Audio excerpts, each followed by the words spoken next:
We back. What up, Fight World? It's your boy Ego. YouTube still tripping with the notification. What the hell?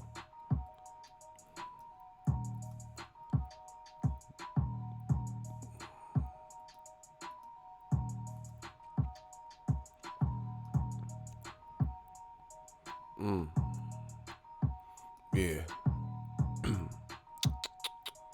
Smash the like button. Mississippi, what up, y'all? The kid back.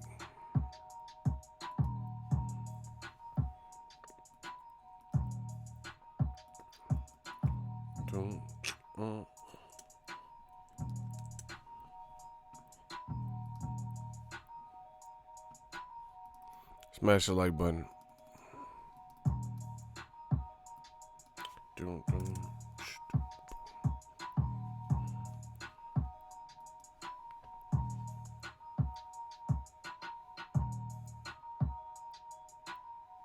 Can y'all hear me?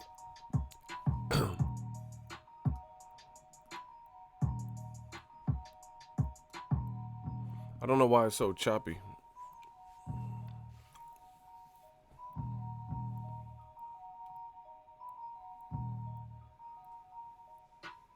Y'all can hear me, okay.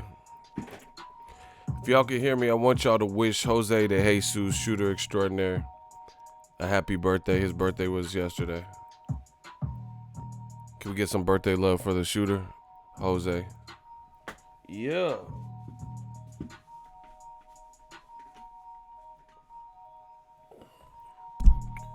Yeah.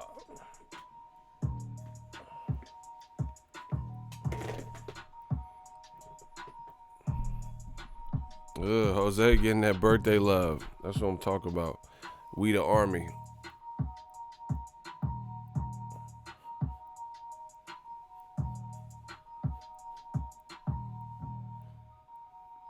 We gotta talk about it. Oh man.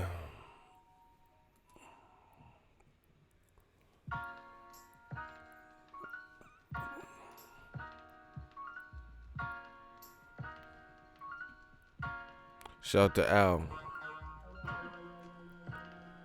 Smash the like button. We working. We just warming up. About to get started. I'm happy today. I'm about to go see the new Joker with the homies. No, anybody seen it? Good or bad? Jose de Jesus know good music. Shout out to Boss Red, he know. Shout out to Al, he said second time being on my live. We just have fun, talk this boxing, get it live. Hallam Future, you liked it? Okay. The Joker. That's what I'm talking about. New media. I heard it's real good. Yeah, Joaquin Phoenix is an underrated actor. He was real good in a lot of movies. There's a movie called U-Turn. A lot of people don't know. He's like, his name was TNT, Toby N. Tucker or something. That's a sleeper hit with J-Lo was in it. Nick Nolte, Oliver Stone flick. Gladiator, of course, is hella weak.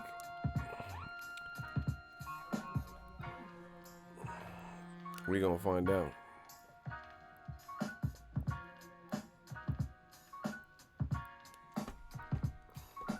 It's not a black movie, boy. What are you talking about? So you just watch black movies? The black channels. What? Yeah, you tripping, dog. Motherfucker said it's not a black movie. What? You want a black ass Joker? Motherfucker got gold ones and shit. Fucking dread-headed Joker. Man, get the fuck out of here, bro. Hey, you wildin', dog. He said it's not a black movie. What? Whatever. Yeah, rest in peace to Pun. Ready for war, Joe. How we wanna blow they spot. I know these dirty cops that'll get us in if we murder some what. Hop in the punish. Pun was killing. Hop in the Hummer, the Punisher ready. Me and noodles, we do this. White slurping spaghetti. Oh, okay. Let's get it. Oh, man. Smash the like button. We working. Hop in the Hummer, the Punisher ready.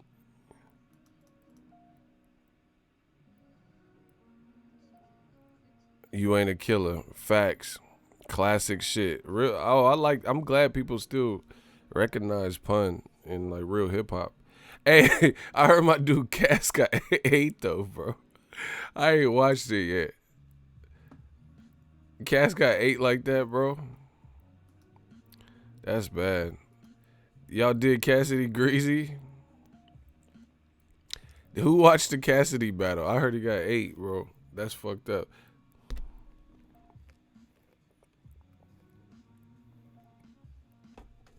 Cass got 8.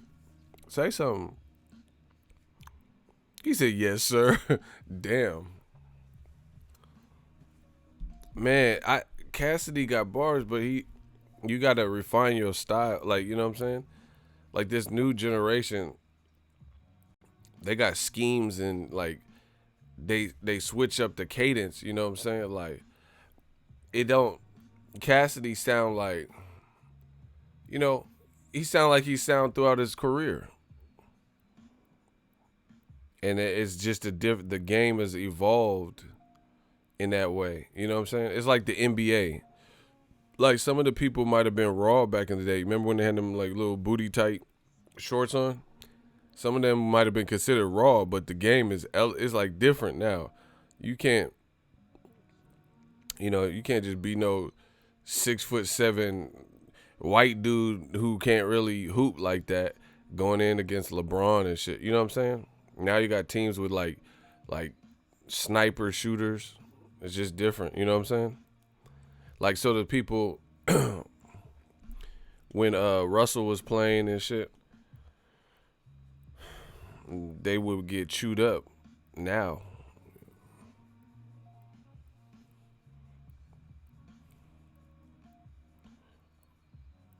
Arsenal blue cigarette smoking his face. Hey, he wildin', bro. Yeah, I think Cassidy just gotta, he would have to like switch up his style like that. Man, I'm about to do a live stream. I'll pop and shoot you. Blood leak. That's a live stream. You know what I'm saying? Like his flow is always like that. But these other dudes would like, I don't know. They just be scheming and shit. Look, he got Tay-Rock as his name. Smash the like button. Y'all want to talk about Spence first or Triple G? What y'all want to talk about? Fans run the channel. Y'all want to talk about this Terrence Crawford Spence thing? Or y'all want to talk about the Dazn curse Triple G?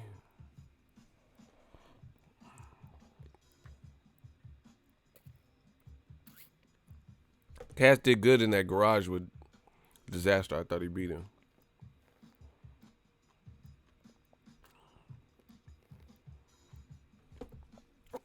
I see more people say Spence. All right. Terrence Crawford did an interview with TMZ. And let me just read his quote so I don't misquote him or nothing. Terrence Crawford told Errol Spence, quote, I honestly believe when it comes to him deep down in his heart, he knows what's up. He knows what he's up against when he goes against me. Take off them panties, pull your pants up, and sign the contract.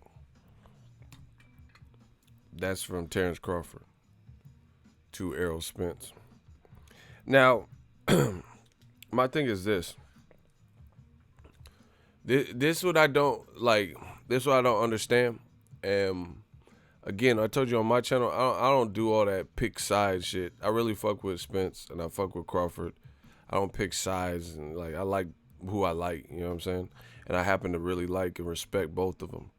But the thing is, like, Terrence Crawford, he's going against, or he's going at Spence, going for the jugular. But we know it's not happening. They've already announced that Spence is likely to fight Danny Garcia. So to me, it's really kind of null and void. Like I can understand, like you can't really apply pressure when we don't know who you're fighting next, and we know who he's fighting next, and his fight was already pretty much announced. just like Wilder Ortiz. It didn't get officially announced where you start seeing flyers and press conferences, but we knew that Wilder was fighting Ortiz. It had been pretty much stated on Showtime and Fox telecast. It had been stated on Wilder's Instagram, etc. So to me, I don't really feel like this applies pressure to Spence because we all know the deal and we all know the drill. You get what I'm saying? So that's not going to put pressure on, to me, to put pressure on Spence because we know it's not going to happen next.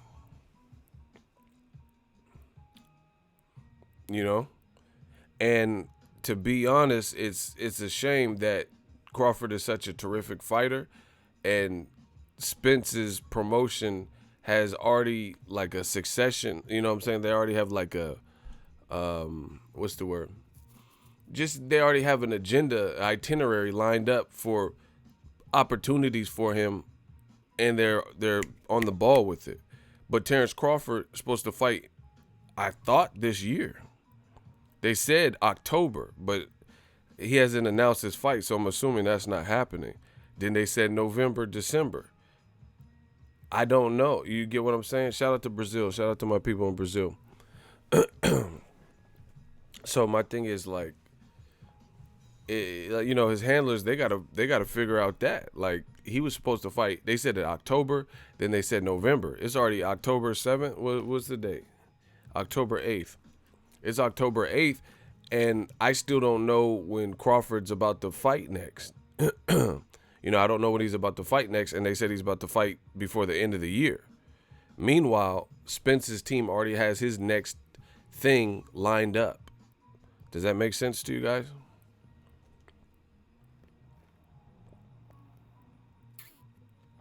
I'm not mad at a call out, but I just feel like, given the situation, it really doesn't really do nothing. They've already announced who he's supposed to be fighting, unless they make like a Porter 2 or something. So I really don't feel he's at an angle.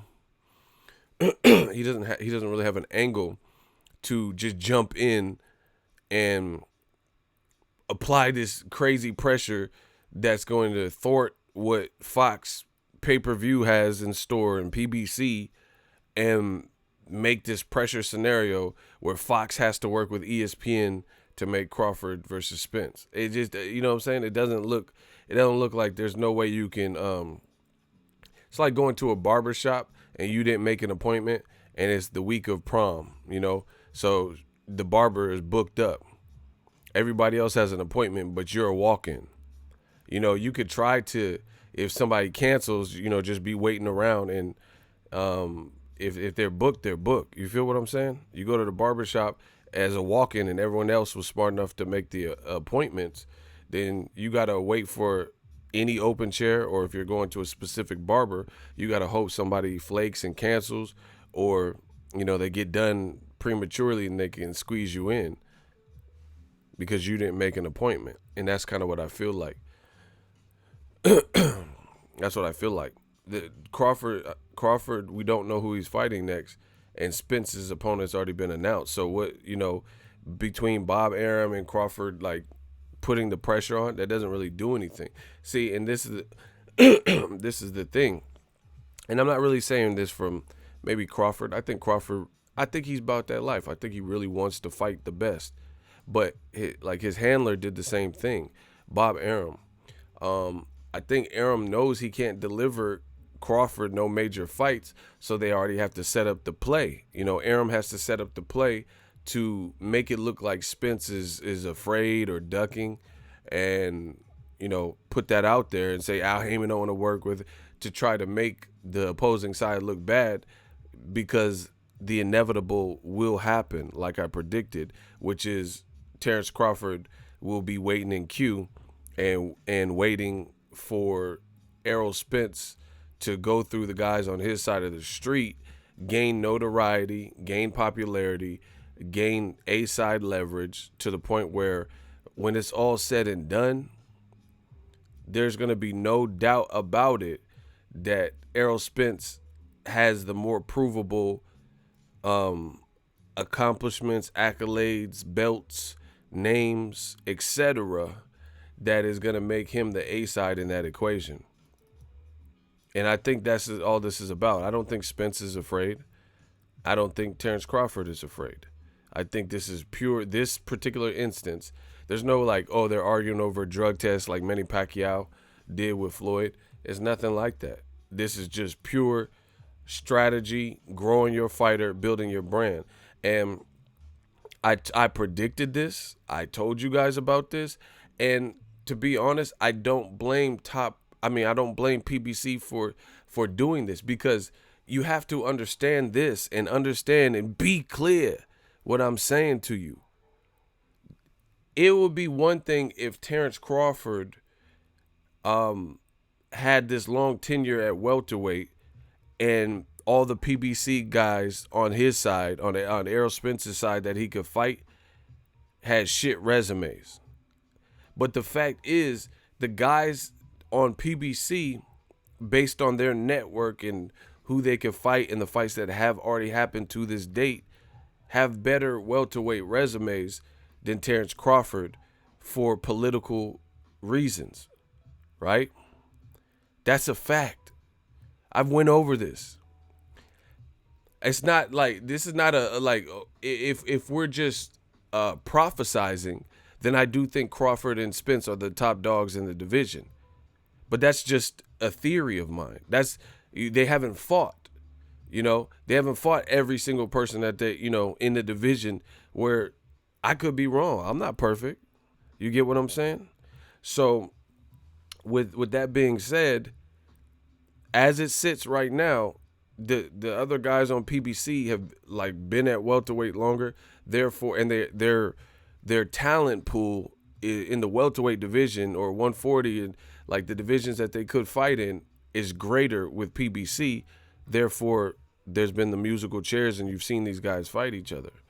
So that it doesn't make sense what people are saying. Sean Porter has a better welterweight resume than Crawford. That's who Errol's just fought. It's not if you think Crawford beats Sean Porter, it's bar for bar, line for line, resume for resume. Who do you feel has a better resume? Let's play the game. I'll do a hot seat right now. And this is not to berate Terrence Crawford. I told you, I don't play those games. If you want to play those games on your channel or, in the comments, that's you. I'm not picking sides like that. I respect Crawford. I respect everything he's done. I have a number one pound for pound, but this is the business, and I'm telling you my opinion. Crawford hasn't been at that particular division. Yes, he's undisputed. He's a great fighter, pound for pound, skillful, hard to beat. I think he's a generational fighter. But when it comes to this welterweight division, I've said this in the past. I'm one of the people that started this. How can you belittle Errol Spence for fighting the likes of Sean Porter, Danny Garcia, guys like that, and they've done more at welterweight than Crawford because Crawford just got up there? Crawford has Jeff Horn, who I thought lost to Pacquiao and didn't really do shit, right? Cool. He moved up and beat his ass. I was there. Then he fought Jose Benavidez, who people made excuses for and said his kneecap was busted or whatever, or his leg was messed up from the shooting, right? The good fight. I was there, and he beat his ass. Or it was a competitive fight, but in the end, he stopped him. And then he fought like Amir Khan. That's the reality. And Amir Khan quit, so we didn't even get a full fight out of it. You get what I'm saying? Versus, you look at Sean Porter. Sean Porter fought 12 hard rounds with Kell Brook. He fought 12 hard rounds with Keith Thurman. He fought 12 hard rounds with Spence, recently. He fought Danny Garcia 12 hard rounds. What are we talking about? He had 12 rounds and, got dropped by Broner and then beat Broner for, most of the rest of the fight. He fought the Adrian Granado. So he fought Berto, stopped him, a relevant party, two-time champion. Floyd didn't even stop Berto. But based on Sean Porter's style, he was able to stop Berto.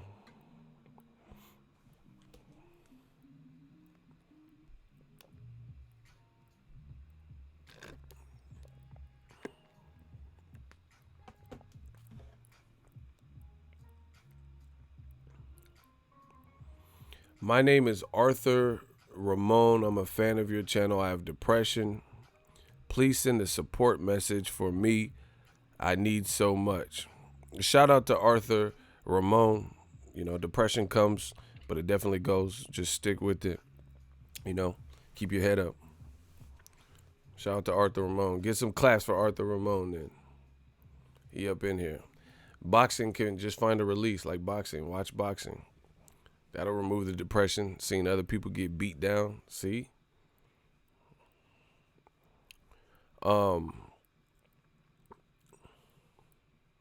Crawford versus Porter. That's excellent. That's what I'm saying. See, that's so that's the Terrence Crawford's in between a rock and a hard spot. That's just what it is. Shout out to y'all for getting the claps up. I don't know if it's someone being real or if it's a troll, but it don't matter. We can still spread positivity.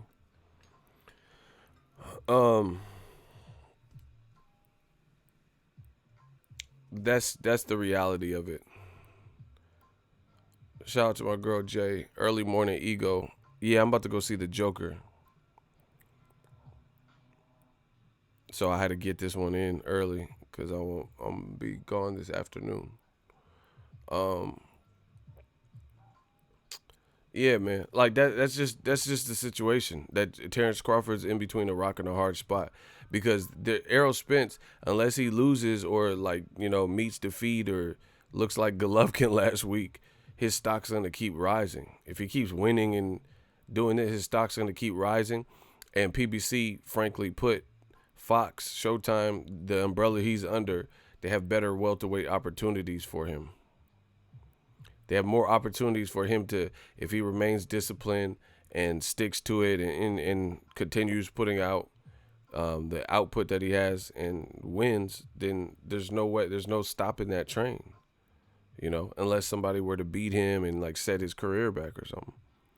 And frankly put, Top Rank is not giving Terrence Crawford those same type of opportunities. And you got it I'm just being as frank and blunt as I can because that's just what's worked for me in my life, just to keep it real, keep it a buck and tell you what I see. The thing is, Top Rank, a lot of this is how Crawford has been moved and handled in the sense of they had Manny Pacquiao and they could have fed him to Terrence Crawford and we would have been able to, Terrence Crawford would at least have that under his resume. Like, damn, I whooped Pacquiao if he were able to beat him. But Bob Arum told you on tape, on record, that he kept Pacquiao away from Crawford because we knew it would happen.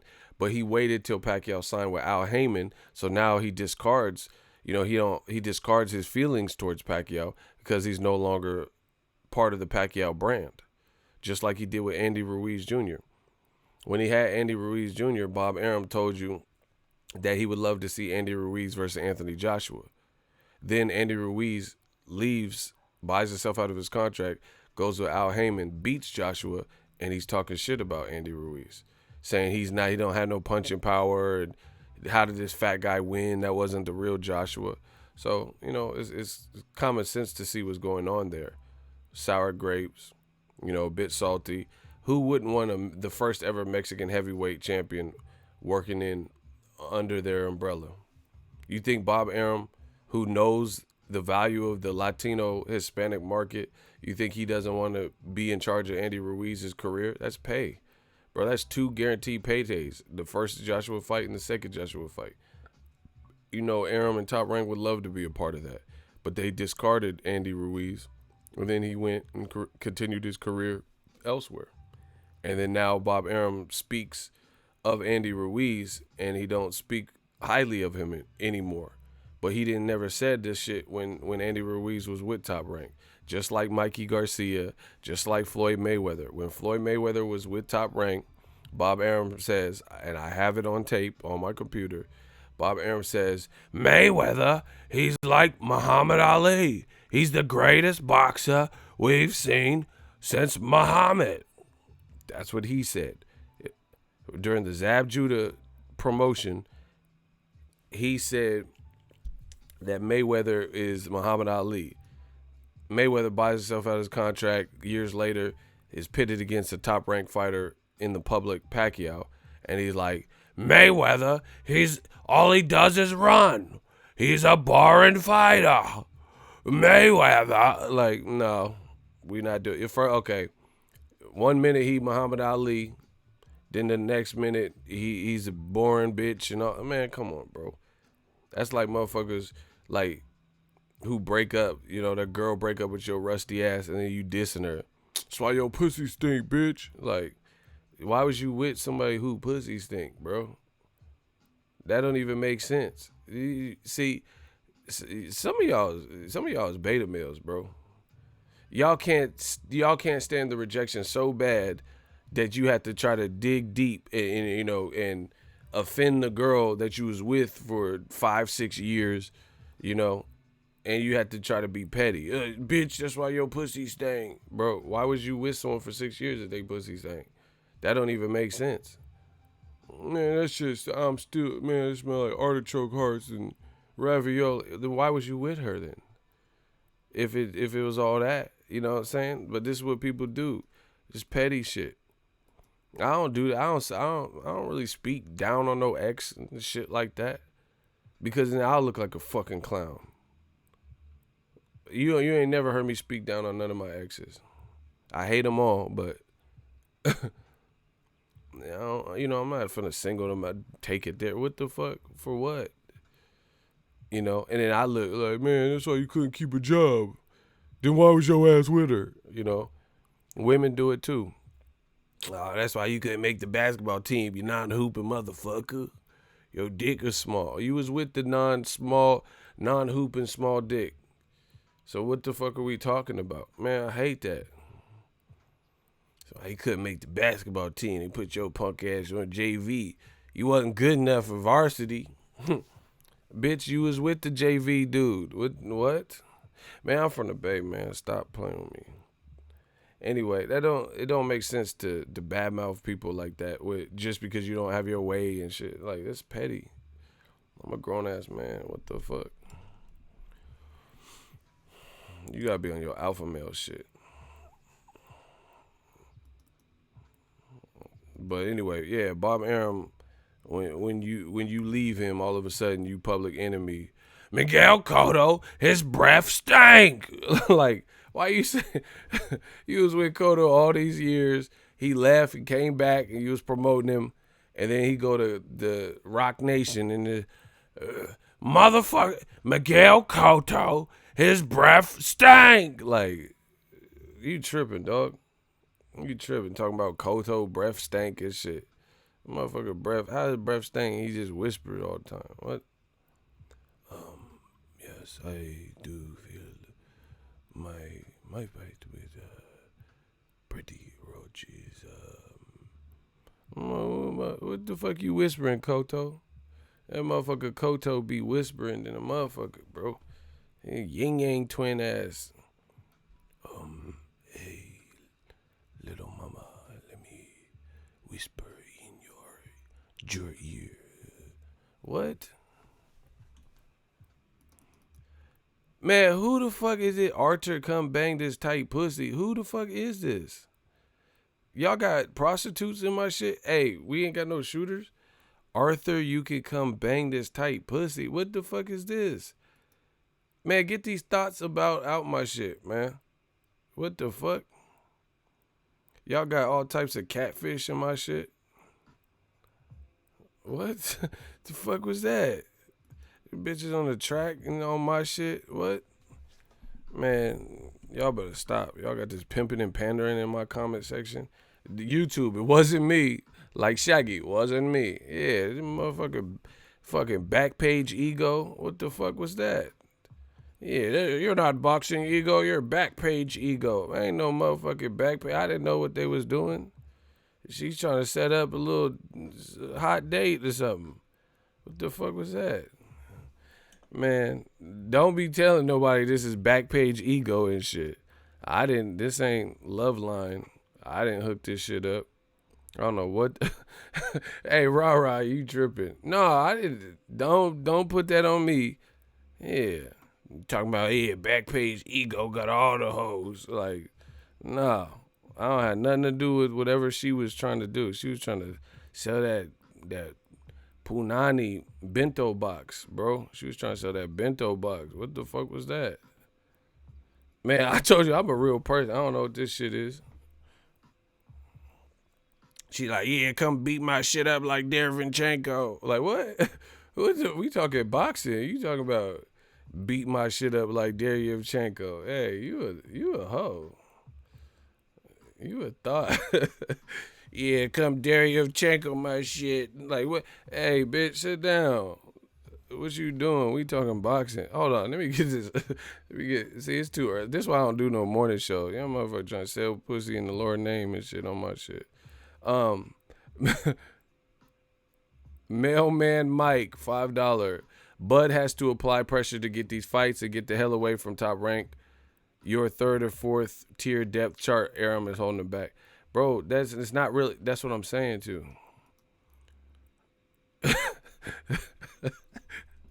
Hey, y'all tripping. Hold on, I can't even, man.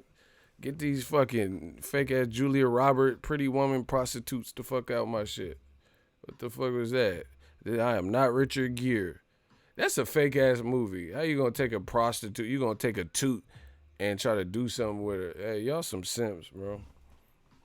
He gonna take a prostitute and start tricking. Ain't tricking if you got it. Tricking if you got it. Bro, what? Who the fuck gonna wife a prostitute, dog? Fake ass movie. Richard Gere. Richard Simp. You Richard Simp. You try to pay for the badussy. Hey, who the fuck? And then the fucked up thing is the prostitute in the thing. She targeted the guy that said he depressed. Arthur was like, hey, said, give me a shout out. I'm feeling depressed. And she's like, yeah, Arthur, come beat this box up. Like, what the fuck is this? What? He just said he was depressed, and you trying to solicit that twerk, that New Jersey twerk? Hey, bro, man, stop playing with me. Hey, you two, I ain't got nothing to do with this. Ain't no like, you know, this ain't no what it seemed like. That ain't no Hugh Hefner. That's Hugh Lesser. He less than Hugh Hefner. Rest in peace.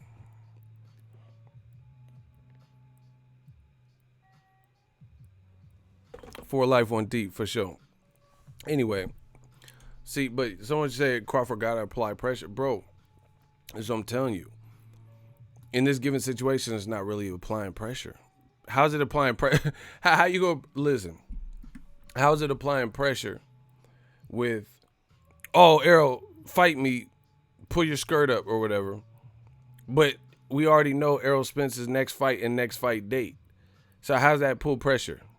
You think Fox, okay, so Fox already has the plan in motion. They announced it on the pay-per-view telecast for Sean Porter versus Errol Spence. And you think they're going to take a detour and go work with Top Rank and say, oh, motherfucker Crawford called you out on the TMZ.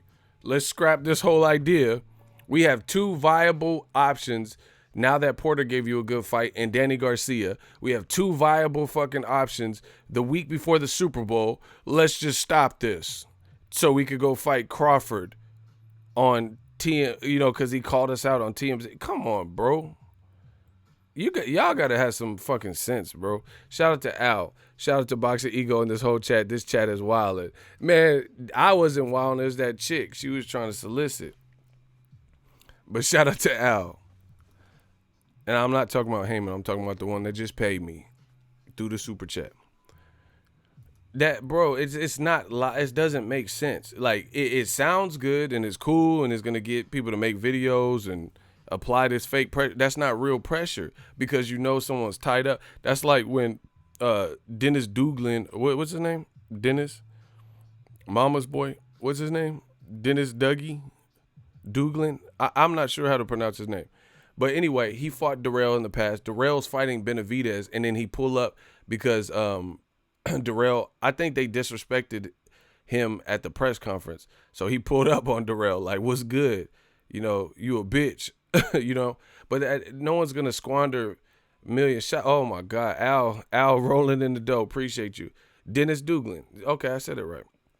Yeah, so he pulled up on Anthony Durrell and like, yo, you was talking that shit, was popping, or, whatever he said. But the thing is, Durrell was finna fight his WBC. I don't know if Benavidez was mandatory, but former champion on Fox pay-per-view. Why would he get in a fight with Dennis Duglin that he already fought on some street shit, on some world star shit, and squander the opportunity to be on the pay-per-view and make $1 million.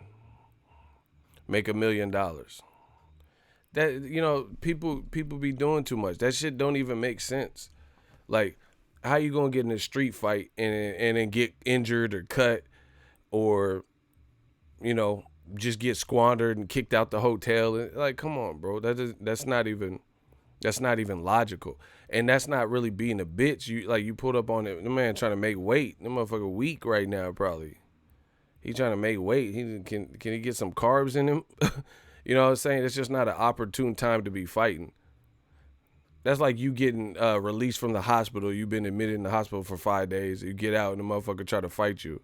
You gonna fight him in that condition? You gonna be right back in the hospital. You gonna just hit that U-turn. You gonna flip a bitch. They gonna, here's your release paper. And it'd be right back in the hospital. Like, it don't make sense. You can't, so I can't say nothing against Durrell in that given situation. Why would you bring yourself down to a level of a street fight and then give up all your opportunities? Cheers to everyone. Everyone have a blessed day and stay positive. Shout out to Al. I appreciate you. You have a great day too. It just don't make sense. It don't make sense you got to weigh, as a man, listen, you got to weigh your option as a man. You got to weigh your options and determine if that's worth it for you. Can you guys smash the like button like Jose say? It was his birthday yesterday, so you got to listen to Jose. Smash the like button.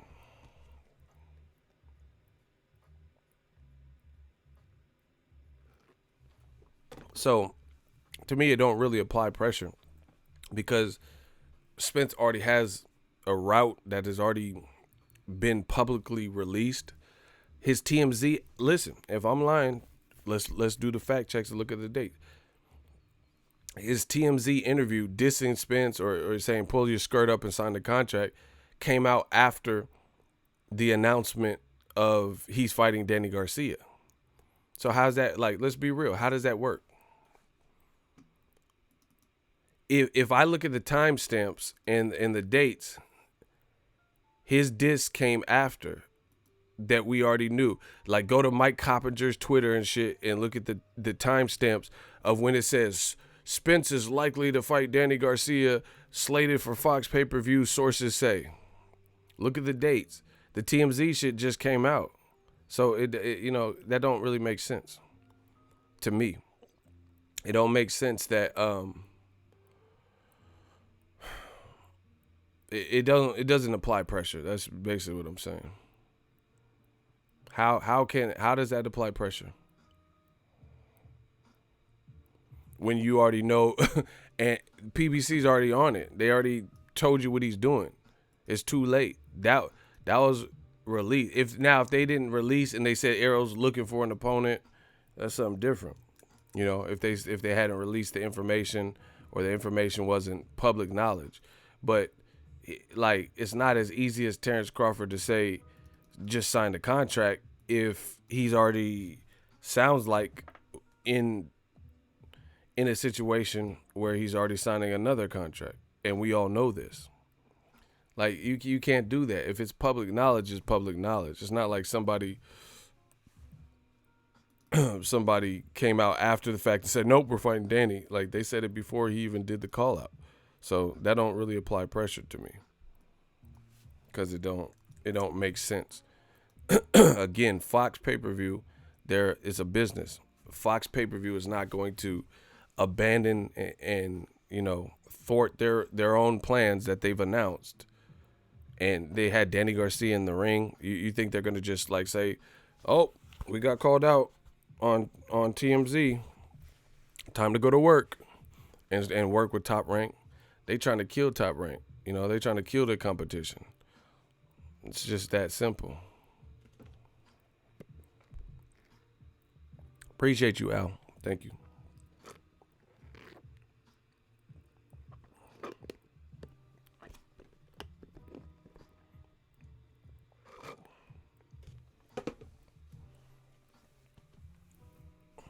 Yeah, so that's just what it is. And meanwhile, like I said, Top Rank said Terrence Crawford was coming back. We still don't know when.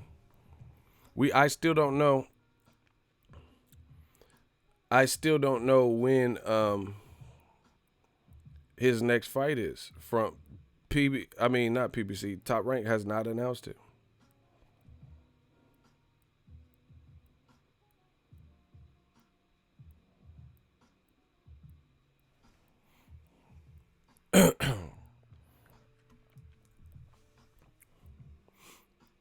Bud and Bomac getting desperate. Well, they're just not in the position. They're at a different school. They're not in the same school district. Like, that's just what it is. We knew this going in. I called this shit before. Like, see, this is what I'm saying. Like check my G files, bruh. Check my channel. I called this shit like literally months ago, maybe even a year ago at this point. Right? This was easy to predict this was going to happen. Crawford continues to do well. Spence continues to do well. There's going to be a clamoring for that fight. But you know what's getting in the way? It's the politics. The politics is getting in the way. And like I said, you can go to TMZ and do an interview, but that doesn't really change the fact that we all heard the game plan. We all watched Danny Garcia get in the ring with Errol Spence. And now that Sean Porter put out a good fight, maybe that's something they're thinking about too. You know, okay, if we could do Danny Garcia or Sean Porter Spence part 2. You know, they have options now. See, that's the whole thing. The top guys at the welterweight division, or just in general with PBC, but definitely in the welterweight division, they have options. And I never seen so many so-called boxing fans not wanting to see the best fights. Block him. We don't give a fuck what you seen. We don't know you, cuh. Block NBA King David. You trying to create confusion. That don't work here. Talking about you don't want to see the best fights. It's not about not seeing. Man, get the fuck out of it. I'm not even going to explain nothing else to you. Bow. Oh, shit. Yeah. This is what they do. Oh, you don't want to see the best fight. Get the fuck out of here. These motherfuckers is clowns, bro. I run boxing. These dudes come out you guys don't want to see, you Negroes don't want to see the best fights. Oh my God. The Black Channel, they don't want to see like, man, shut the fuck up. The Black Channel, they don't want to see the best fight. Like, and as soon as we say Triple G should fight fucking Charlo, no, man. What has Charlo done? Charlo ain't done nothing. He's only known in Houston. Why? Man, shut the fuck up. Y'all make me sick. Talking about we don't want to see the best fight. All right, let's see Triple G versus Andrade. Let's see Triple G versus Charlo in Texas. Make that happen. Oh, what has Andrade done? What the hootenanny? You know, nobody wants to see Demetrius Kaka Andrade. You see what I did there? Kaka? Instead of boo-boo, I said Kaka. Am I right? Like, man, shut the fuck up. Nobody wants to see Demetrius Kaka Andrade.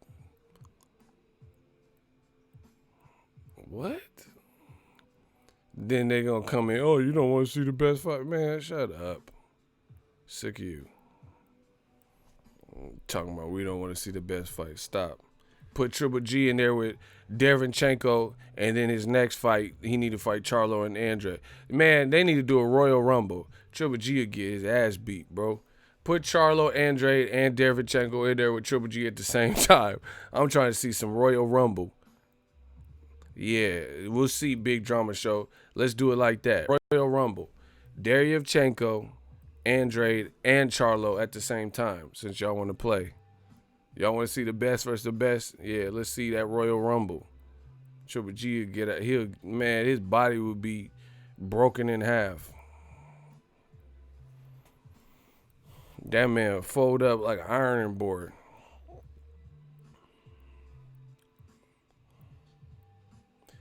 Do you think Triple G will ever fight Charlo or Andrade? Man, he fighting Nelly Furtado. Stop. He fighting Kiwan and Murph from St. Lunatics. What the fuck? PJ, what's up? What up, Ego? At work listening, wanted to pay my dues. Keep dropping knowledge, fam. The man fans need to know the truth. Facts. Triple G fighting Gilbert Godfrey. What's an onion booty? He fighting the parrot from Aladdin. Stop. He finna fight Delphine Pursues, the one that beat Katie Taylor. Motherfucker, stop. He finna fight Teddy Ruxpin. Don't, man. Somebody said it's gonna be a big coma show. Bro, he fighting Squidward. That motherfucker finna. They just want to see him fight someone black, so he finna fight Mavis Beacon. Triple G versus Mavis Beacon, make it happen. Can I watch Mavis Beacon versus Golovkin? Is that too much to ask? Y'all remember Mavis Beacon? Y'all ain't got love for Mavis Beacon, the computer program? Oh my, let it be known then. Y'all know Mavis Beacon?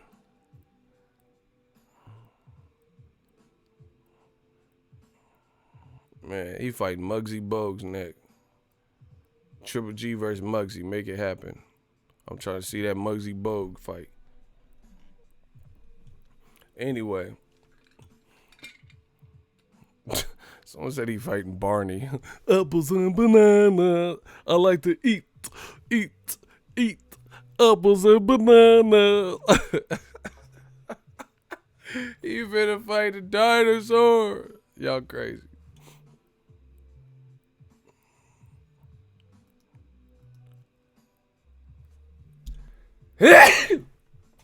Oh shit.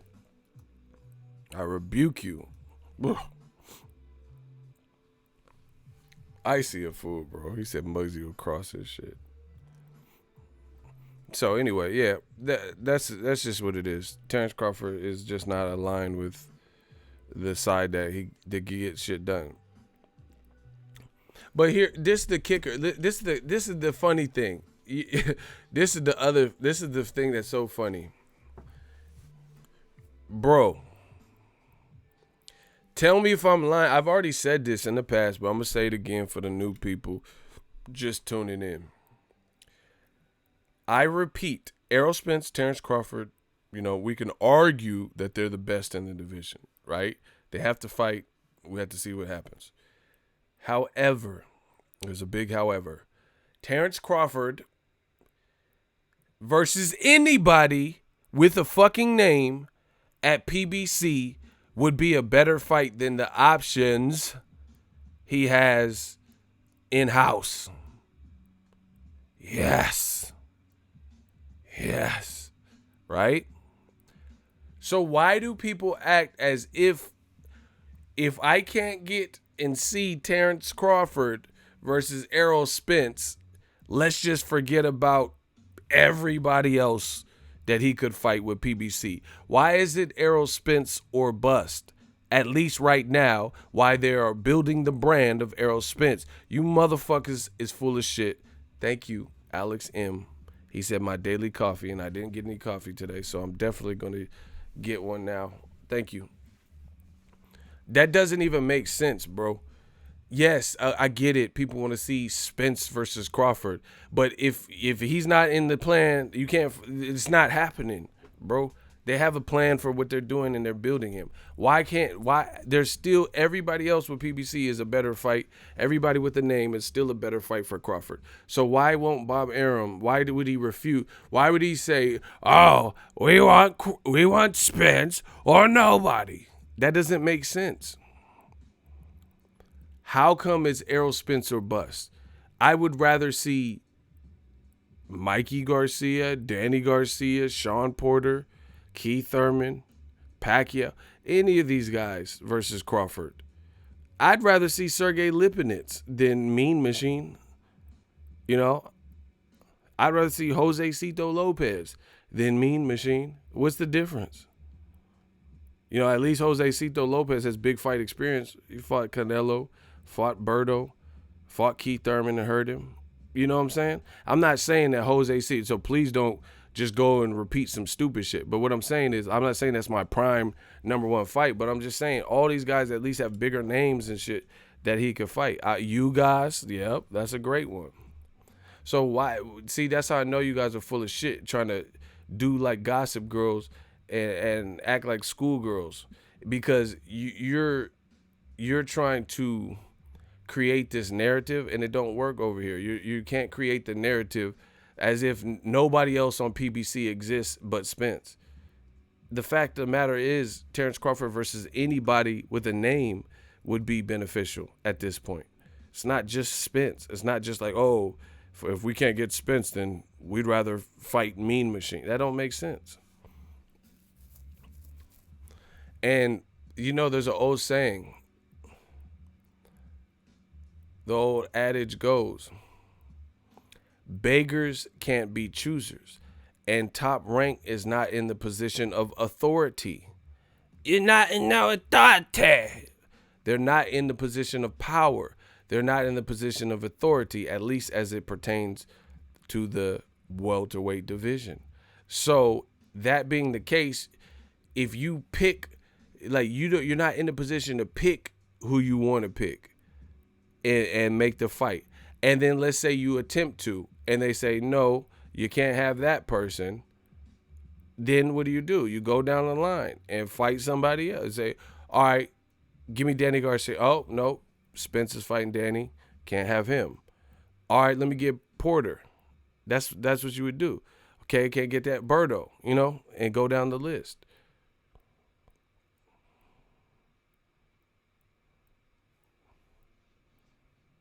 That's, you know, people are saying like if Spence and Crawford don't happen, then let's just cry, bitch, moan, and blame Spence and PBC for it.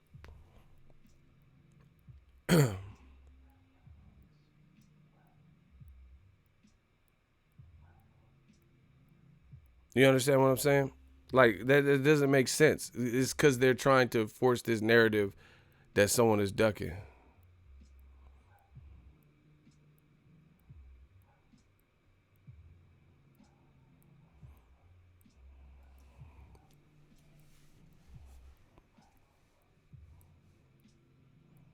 That's what this is all about. That's what this is all about. They wanted to, you know, they want to point the finger and, you know, say that Spence is ducking and PBC is, you know, holding the fight fans back and all this bullshit, bro. But again, beggars can't be choosers. If you're not in the position of power, okay.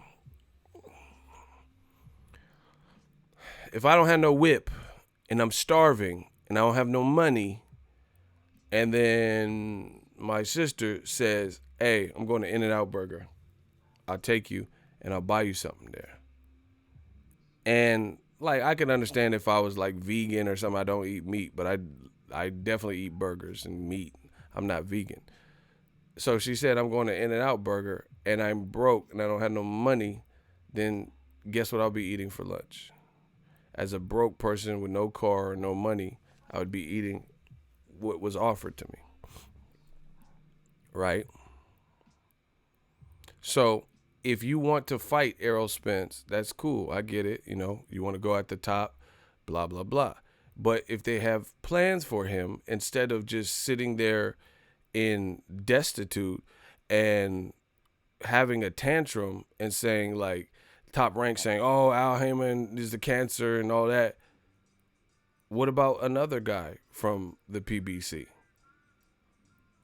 Deryevchenko just went to Dazn and fought Triple G, right? Andy Ruiz went over to Dazn and fought what's the name? Joshua. So that's the thing. Like, it's like people want to complain more about the one fight not happening when they want it to happen, right? Which is a fight, in my opinion, that still could be built. Terrence Crawford, when did he even move to the division? Last year? Jeff Horn? You know? But they rather just, they don't, it's not about a solution. It's about complaining, you know? They rather just sit there and talk about Spence Crawford not happening as opposed to making a great substitute fight for Terrence Crawford in the interim. That's what this is about. Top Rank is not in the position of power.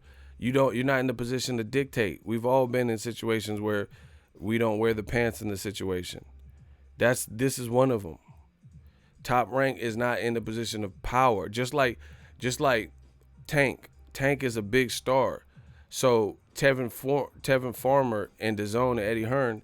Eddie Hearn's not in the position of power to dictate to Tank and Mayweather Promotions. Eddie Hearn admitted that Tank is a bigger star than Tevin Farmer. So you don't have that. You can't, oh, I'm making this fight on Dazn. Tank is the attraction. He's the bigger name. That's just the reality of things, you know? And the funny thing is, people always use this famous quote, boxing is a business. Boxing is a business. And when it pertains to something like, let's say, Canelo, we know Canelo's the A-side over everyone, not named Mayweather. You know, Canelo, if you fight Canelo and your name isn't Mayweather, he's probably the A-side over you, right? So when Canelo does A-side shit and dictates certain things, people just accept it. So situational things, there's situational A-sides too. PBC is a situational A-side. In the case of how they want to move Errol Spence and Errol Spence's brand and, you know, what he's privy to, they are in the position of power for sure. And the reason being is you see Errol Spence and he has multiple options or different. Errol Spence could fight a couple different guys. He could fight a stay busy fight with Sergey Lipinets, and that would be solid. He could fight the bigger names like Danny Garcia, Sean Porter rematches, Pacquiao, Keith Thurman even. So you know who's the ace side. You know who has big draws. You know who got the big draw when it comes to that. So again, I understand people. No, guys, I understand my situation, bro. I understand people want to see what they want to see, Crawford, Spence, but would you just gonna just sit there and cry because one fight's not happening, you know? And I know it's a ruse. These dudes be lying. I'm talking about old media now. They be lying because they don't. When Golovkin should have been fought Demetrius Andrade, they don't push for it. Why the black fighter got to just keep fighting each other, right? Why is there? Listen, just look. If I'm lying, tell me I'm lying, right? Old media puts up this fake front and like, oh, Spence Crawford, it has to happen like yesterday. But Triple G could have been fought Andrade, could have been fought Charlo. Charlo was his mandatory when he was a champion, right? Triple G had Andrade as calling him out, and he had Charlo as his mandatory. He had Derenchenko as his mandatory. So at one point when Triple G had unified and had multiple belts, he had one mandatory Charlo and the other was Derenchenko.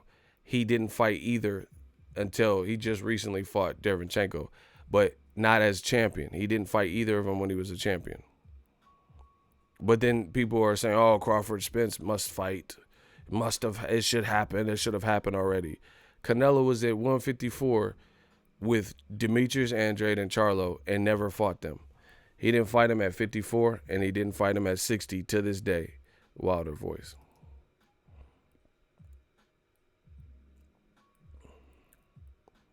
Why did Kevin Tisdale get blocked? Hey, shooters, y'all got to resurrect him.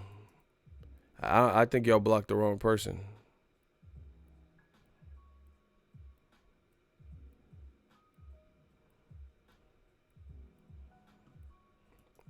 More beta male shit. Someone said you getting paid by them or something. Whatever. These motherfuckers care about my money more than me. That's a shame. Motherfucker talking about you get paid. How you know who the fuck paid me? That's what I need to know. What's my PIN number since you know so much? What's my bank PIN number? Since you know what being routed to my accounts. What's my PIN number? If you don't say my PIN number in front of all these people, you getting blocked. What's my PIN number? Since you know my money. You know my finances. 6684 negative. I don't even know what that number is. What the fuck?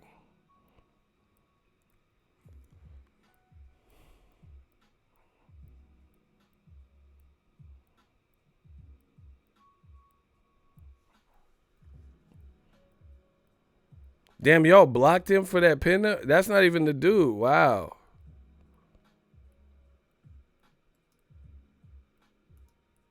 Wow.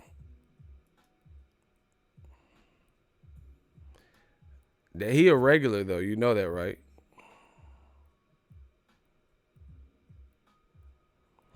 Yeah, Tunnel Vision's a regular. Y'all tripping.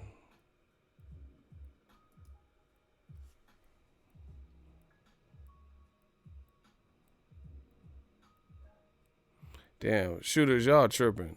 Y'all didn't have to do that, man, like that.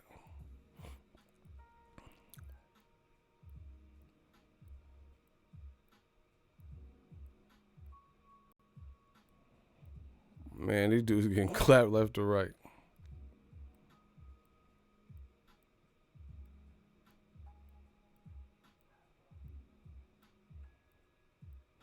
Anyway, so that's you know what old media is up to. And see, this is the other thing that's actually a little bit disappointing. And I noticed this with black fighters.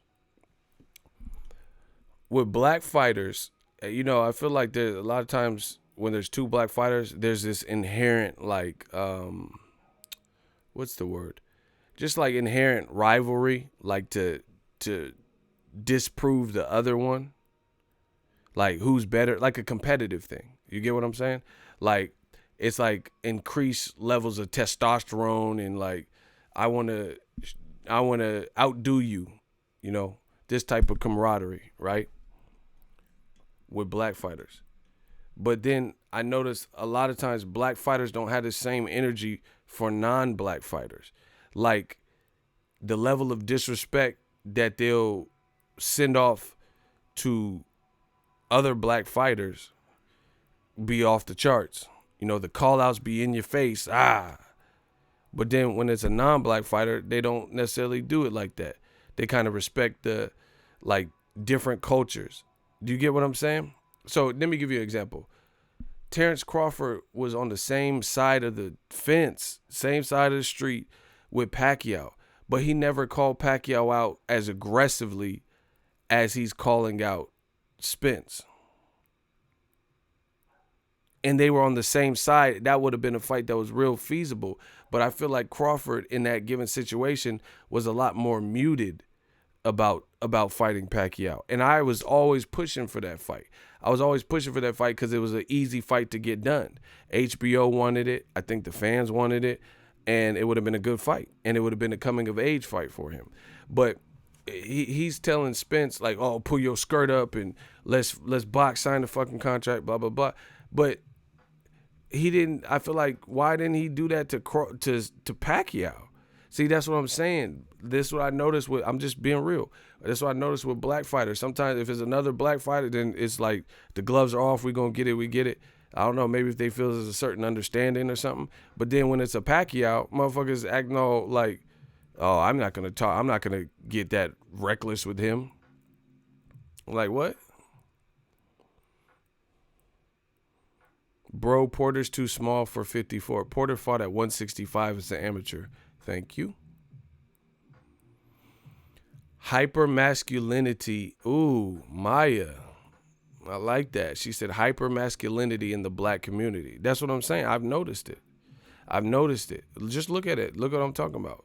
You know, like people, again, Pacquiao. Why didn't Terrence Crawford get at Pacquiao, get on his helmet like this?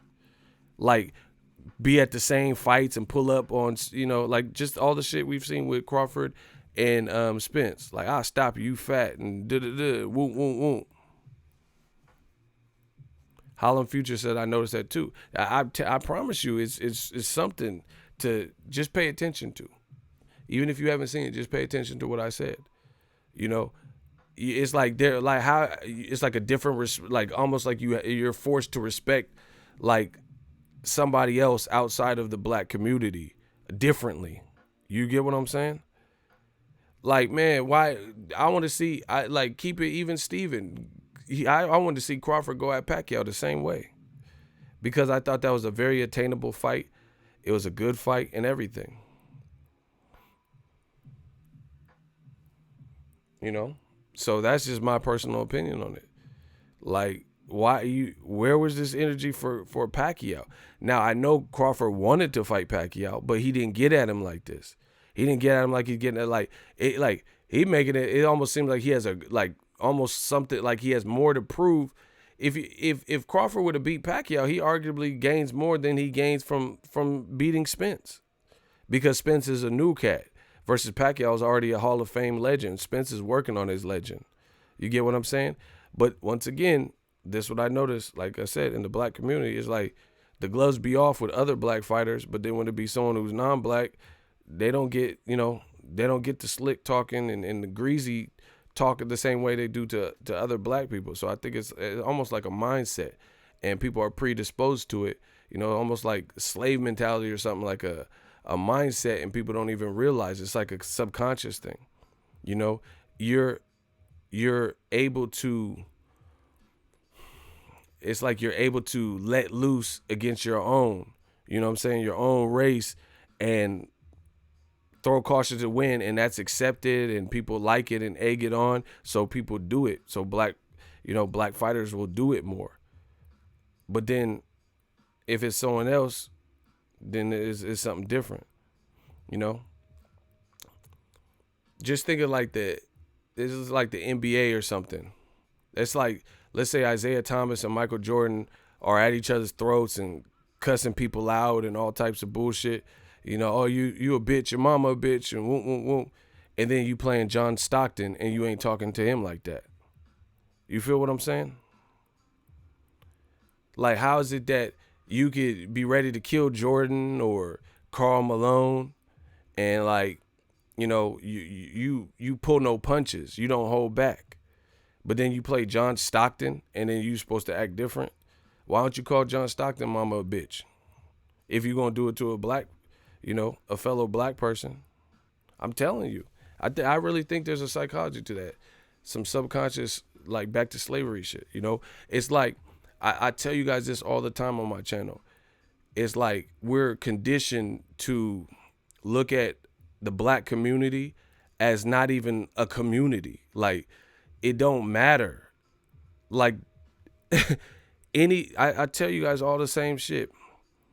If you're Mexican, you're from Mexico, or your parents are from Mexico and you live in America or some shit, and you wear a Chavez headband, ain't nobody gonna say nothing. Let a black person have a Deontay Wilder headband. People, take that shit off, and you'll hear and see different shit. Chavez Jr. is not even a disciplined athlete.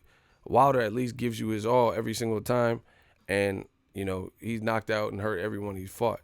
But if you wear a Chavez Jr. headband, people ain't gonna think nothing of it. If you're from Argentina waving the Argentina flag, ain't nobody gonna say nothing. But if you had a fucking like a fucking Wilder t-shirt, people, why do you have that? You fucking cocksucker, you.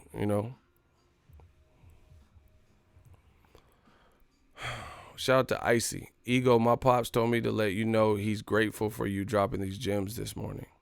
I appreciate you. Shout out to your pops. I'm just being real. It's real with what I see. Like people have a different energy for other races than they do with the black race. Even black people within the black race. And I know the topic of race offends people. Maybe this ain't the channel for you. I don't know, because I'm going to talk my truth and what I see on the daily. And that's just what I noticed. I feel like Terrence Crawford, I'm not mad he's going at Errol Spence. It's not like, oh, I'm the this is what the old media will say, oh, you're a PBC lover. I'm not protecting Spence. He fights with his fists for a living. I don't need to protect no grown man. I'm not trying to fight none of these. Like, I don't have nothing to do with that. I'm just telling you my opinion. So it's not about protecting. I don't care. Crawford can come at Spence every day of this year for the rest of the year until 2020 if he wants. But I'm just saying, it's like I don't see that same type of mentality when it comes to, it's like people feel it's more accepted to do it to black people, to black fighters. You get what I'm saying? Including black fighters. He is usually defined as cause to go somewhere. What the fuck? She be listening to my shit.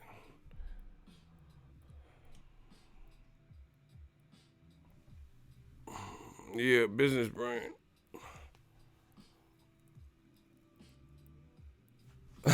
Business brain holding it down, man.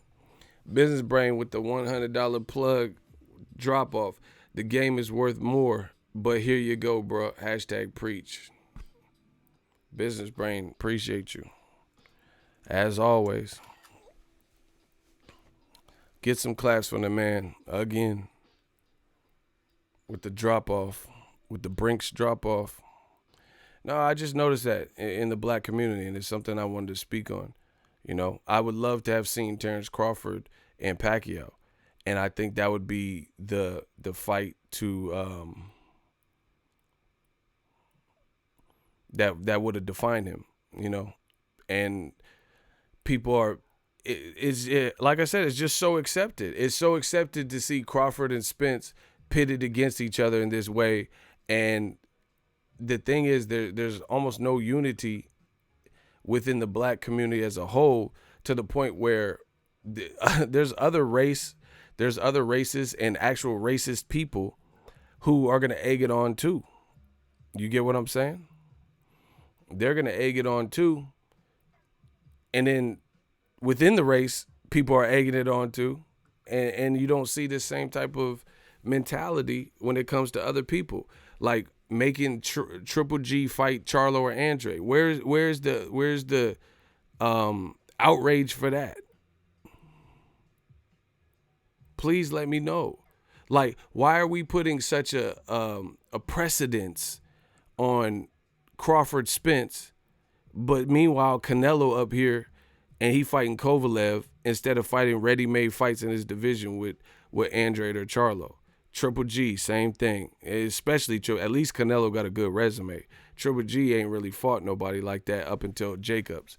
And all of his fights all of his elite fights where you thought the guy had some ounce of a chance have been controversial or competitive. He's not ever showed no type of separation and beat someone elite clearly.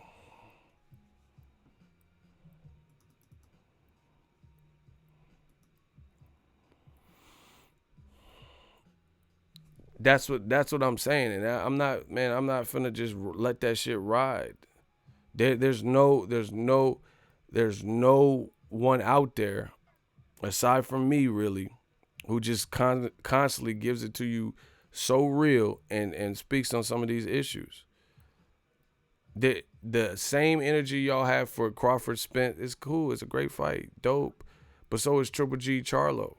Where's the energy for that? Why don't they spread the love? Why don't they spread the love? Where's all this outrage? People, oh, Crawford called you out, man. You got to do something, Spence. Guess what? Charlo called Triple G out. I ain't seen no, I don't see people jumping on. Like, I'm talking about people from all walks of life. Black, white, Asian, Mexican, all getting on Triple G's head and Canelo's head when they get called out by Andrade and Charlo, right? But as soon as Spence and Crawford, black people included, and every other race comes in and says, "Yo, Spence, you got to do something. He calling you out." Won't. Did you see the post of Bomac calling Errol Spence a drunk? Yeah, I seen that, but I'm not making no video about that. Like, man, Spence he had a victory party. If he wants to drink, that's his business. You know, he's showing up when it comes to fight, so that's not my thing.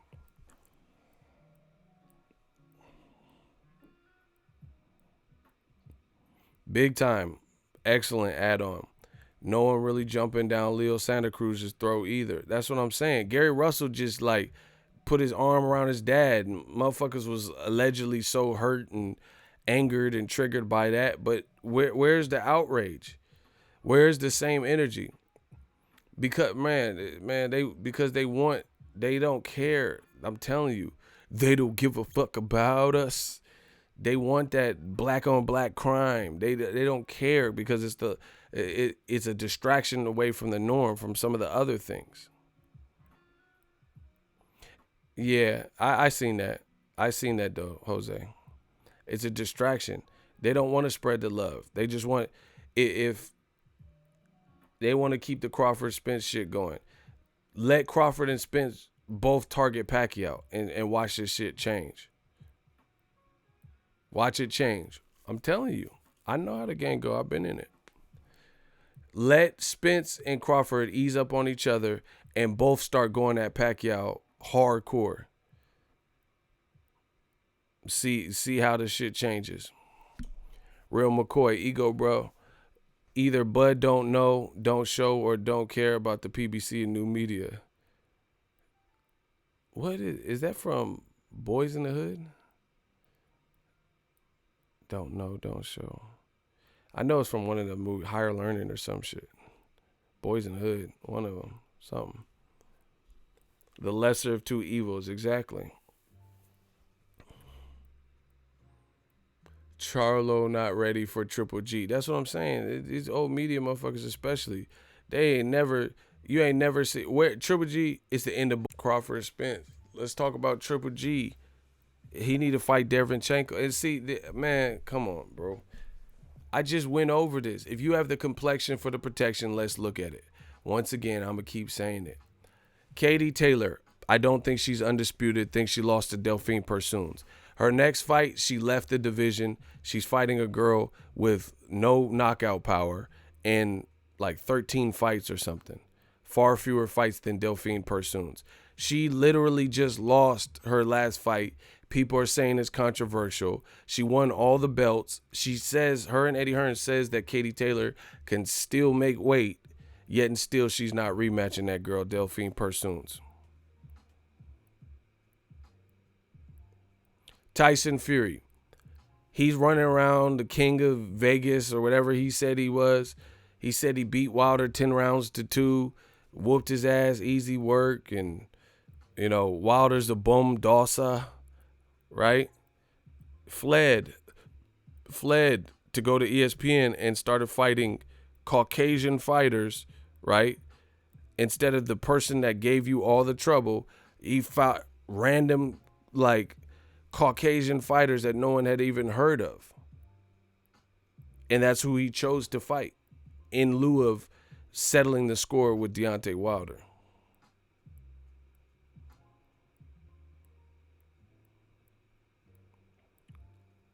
Charlie Edwards. Charlie Edwards was getting pieced up by a Mexican fighter, Cesar Martinez, and then it ended via no contest on a technicality. He left the division. He's moving up out of the division and not fighting Martinez again. And he even sent something on Twitter where he wished Martinez luck and hopes he gets the title. Where they do that at? You leave the division after a controversial fight where you were losing, and then you wish the person luck and say, I hope he gets the belt.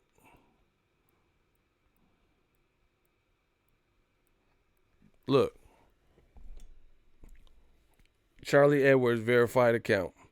I'm gutted to say I will be vacating my WBC title due to weight making issues. Health is wealth, and what I had to do to make flyweight limit is not worth putting my life on the line anymore.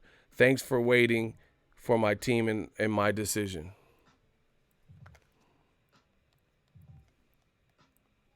Really did affect me massively. I'm gutted to say before I'm 5 pounds of more than away, and I must have been about 3% body fat, and it really did affect me massively. I'm gutted to say the least to have to vacate my title, but I'm excited for the new opportunities and the new goals that I'm going to have moving up to super flyweight and looking to challenge on and carry on the journey to become super flyweight world champion.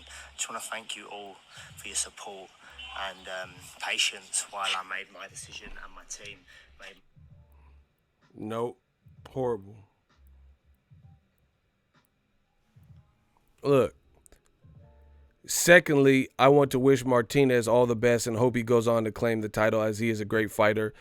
I'm sure we will meet up again at another weight so we can settle this controversy. That's bogus, bro. That's weak as hell.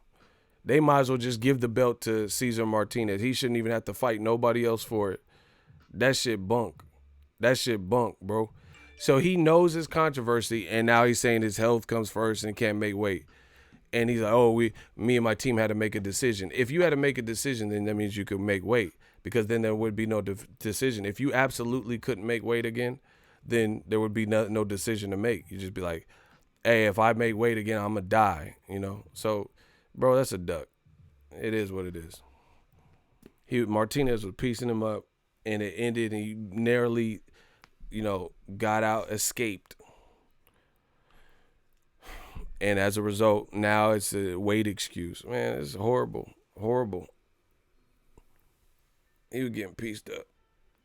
The rematch was ordered by the WBC and he ducked. Exactly. See? Complexion for the protection. I tell y'all. Y'all think I'm just saying this shit. Look. This is a video. He's explaining it. How you doing, everyone? It's Charlie Edwards here. I just wanted to, first of all, announce that I will be vacating my WBC flyweight title due to weight issues. It was a real killer for me to make the weight last time out. I had to lose 5 pounds the night before.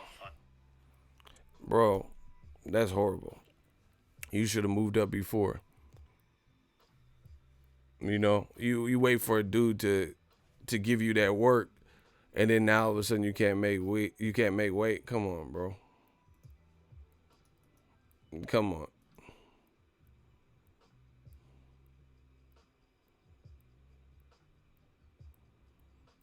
Come on. So that's 2. No, that's 3. Katie Taylor, Tyson Fury, Charlie Edwards. Oh, all UK people. Damn. Lomachenko never fought Salido. That's 4. Where's the pressure for that? Triple G never rematched Danny Jacobs. That's 5. And then Triple G, let's see if he fights Derevyanchenko again. Not no in between fights. He was sick, so hopefully his luck's not that bad where he'll be sick 2 times fighting the same person. Triple G needs to fight Derevyanchenko right next. No Canelo, no anybody else. Derevyanchenko. Let's see what old media does, bro. It's a wrap. I told you. It's a wrap for y'all. Bro, imagine if Mayweather, let's say Mayweather fought Maidana, and then some people were like doing too much and saying Maidana like whooped his ass and all that. And Mayweather said, I'm moving up to 54. Fuck Maidana rematch. Bro, you know what they would say. They would say, oh, he don't want that work again, and Maidana was kicking his ass. Come on, bro. You know what they would say. or if the Castillo fight, Mayweather just fled the division, went to another network like Tyson Fury.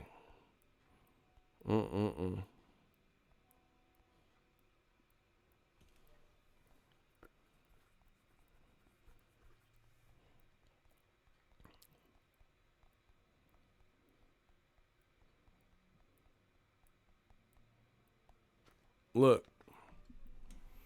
Lou DiBella, shaking my head at these graphics. Why no Sergey Derevyanchenko? Why no Sergey? This is exactly decisions in boxing that are off in close fights are so damaging. Exactly why the hell his stock went up narrative or horseshit. So he's responding to Dazn. Look, Dazn said who should he fight next? They don't have Derevyanchenko up there. Look.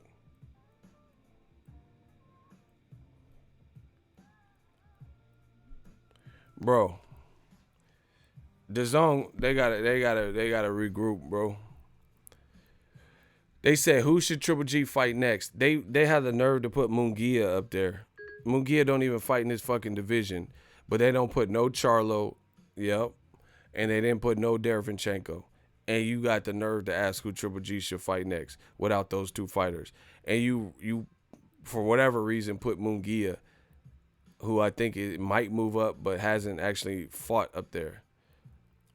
That's what I'm saying. See, if you have the complexion for the protection, they're going to give you all the avenues and exit routes and strategy and a map of the building so you know all the exits and escapes and windows you can climb out of.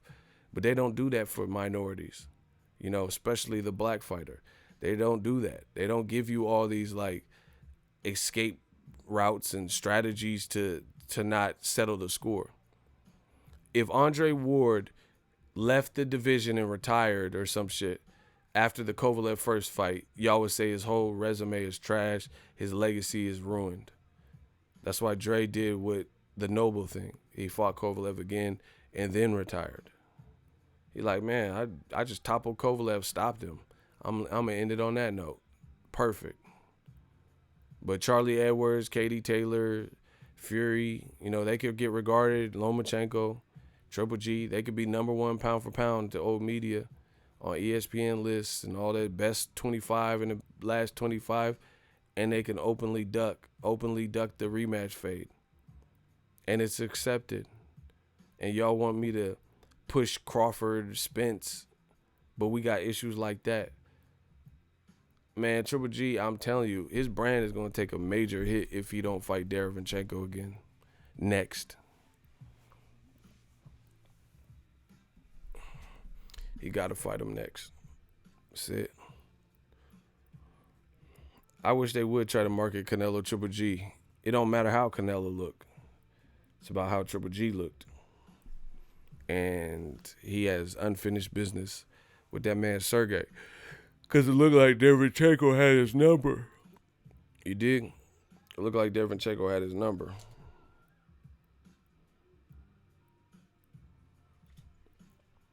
Make sure y'all smash that like button, though. This is the Wake Up Show.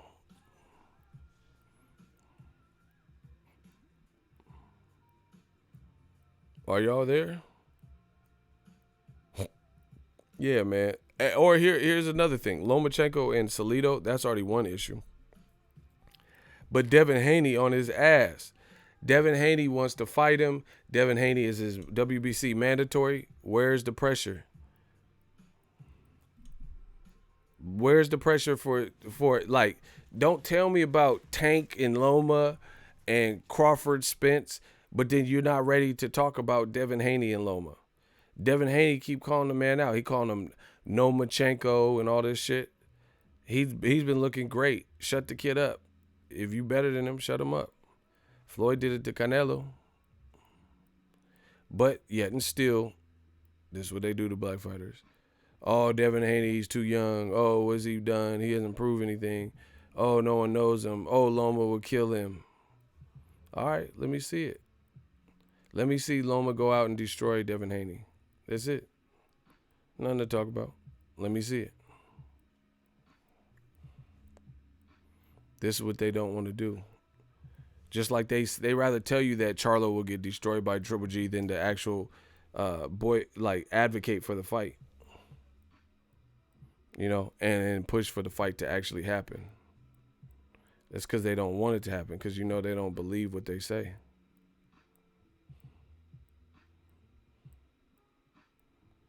Yeah, Dazn, man, they gotta tighten up. Shout out to my dude Renee, sent me this. My dude Renee, he in the chat. This reeks of desperation. Michael Benson, Carl Froch.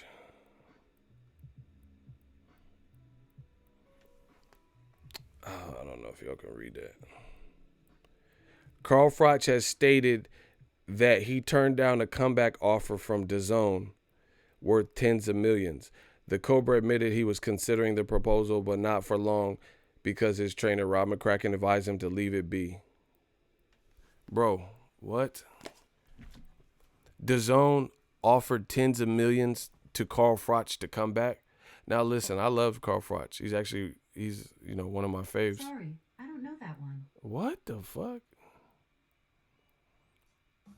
Man, that's desperate as fuck. You're trying to get who works for Dazn? Like the higher ups. Like what's their name?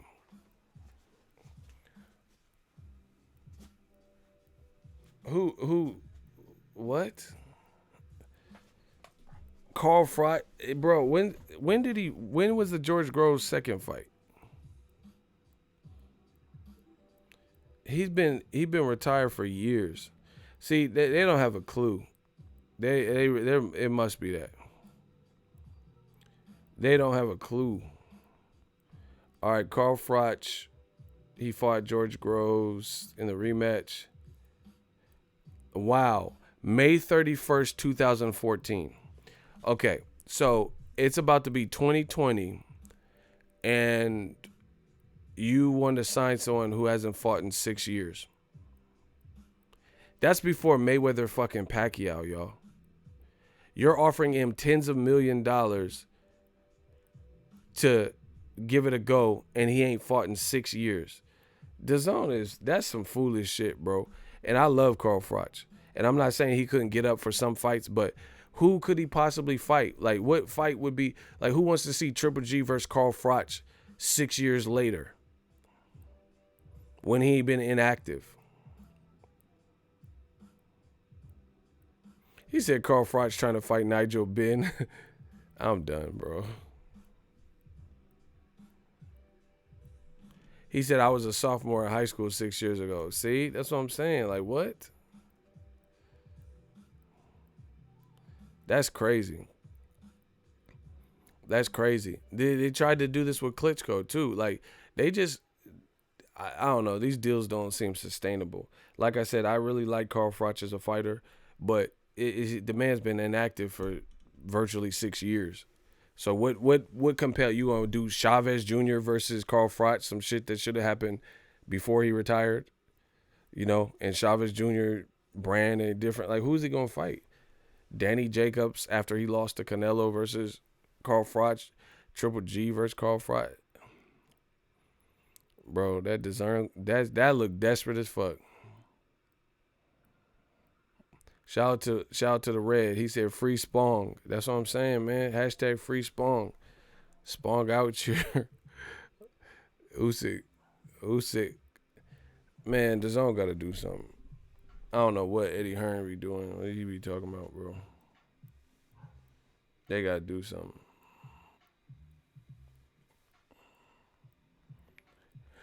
I'm really psychic. I feel like I'm really psychic. Look, bam. All British humdinger. Chisora versus David Price. I told you. Remember? I told you guys. Rematch room. That's why it's called rematch room. Bro, they have certain guys that are always in the rotation. David Price must be a billionaire, bro. Because he's in every fucking fight card, it feels like. He has to be worth $1 billion. He has to be close to $1 billion, bro. David Price gets every opportunity. Bet before I'm gonna put a Billy on the board. Hall of Fame hoe, I did it all without a pen. Y'all knew that was coming, had to remind y'all again, huh? Flying private jet through the projects. Bro, David Price got to be worth a Billy. He got to. He's on every fight card. How can that man not be worth $1 billion? I told you they got Liam, Carlos Takam, David Price, Dave Allen, you know. He said, let my nigga Spong shine. Man, free Spong, though. Where's Spong at, man? That's the one we want. They don't call him Price for nothing, bro. The price is right. He is in every fight with Matchroom. I feel like, bro, David Price went through everybody. He got the greatest resume. He fought everybody. God damn. Dave Allen, Povetkin, now Chisora, Tony Thompson, fucking Erkan Tepper. Damn, this motherfucker Price in everything. He like Samuel Jackson. You remember when Samuel was in every movie? Who the fuck is this asshole? Freeze, you diseased rhinoceros pizzle. He is in everything right now.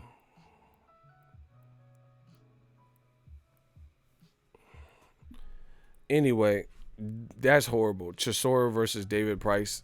They were supposed to be Joseph Parker versus Chisora, and now it's David Price versus Chisora. So I can't wait to see who Usyk is going to fight. This should be fun, y'all. Because they won't free my nigga Spong. They won't let Spong get no work. So I can't wait to see who Eddie Hearn picks for Usyk. It's finna be Usyk versus Ushit. Who's Usyk fighting? Oh yeah, that's just nothing but Usyk and Ushit. Bro, he finna fight Ushit. He finna fight Alexander Ushit. He finna fight Ushit. Wait till Eddie Hearn. He said Usyk versus Dave Allen. That might happen. He might fight Ushit though. Kenneth Ushit.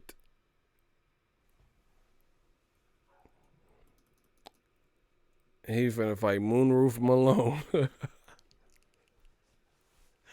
I can't wait till they announce Usyk's next opponent. This is gonna be fun.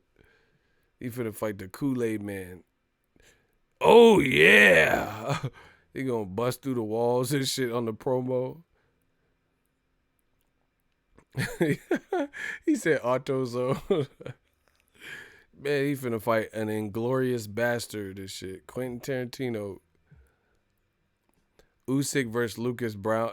The funny thing is y'all joking, but it could be any of these guys that you're saying. Please no Tom Schwartz. Man, it's going to be Usyk. This is Usyk versus Brian Dennehy. He's an old actor. Brian Bosworth. Man, come on, bro. He finna fight 49er players. Kittle. Garoppolo.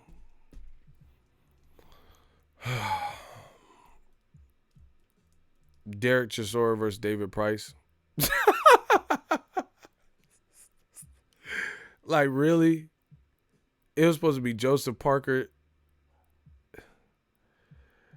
Ha ha ha, dude, you tripping, got me dropping the weights in the gym.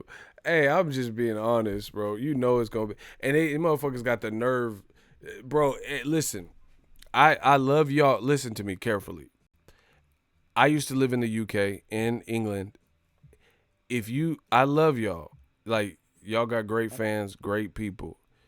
I don't want to hear, with that being said, I don't want to hear nobody from the UK ever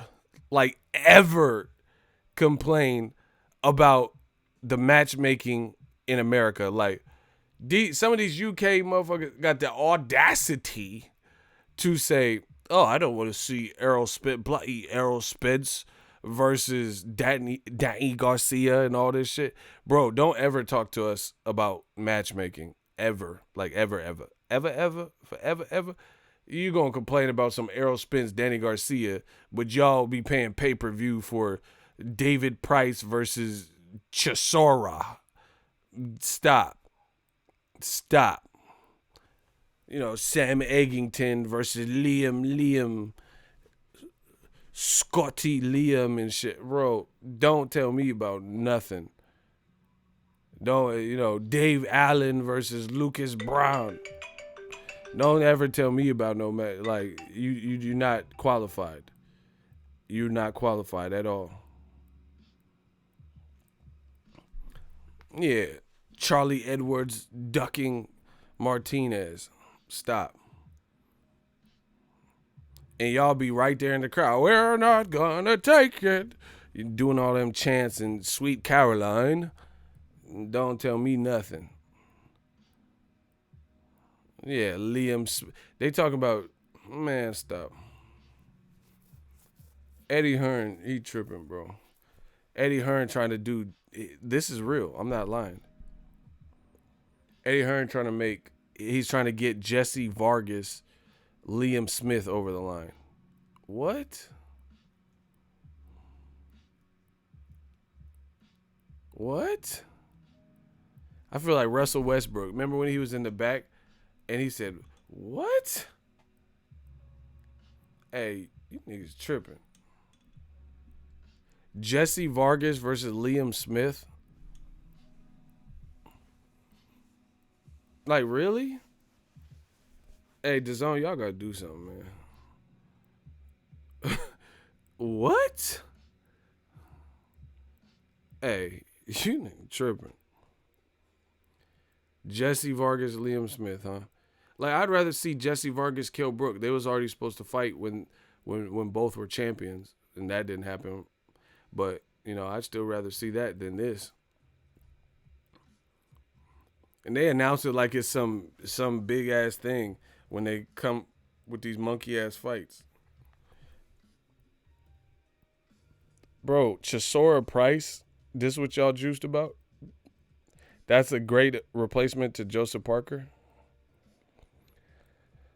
That man said an all-British humdinger. Man, what the fuck is a humdinger?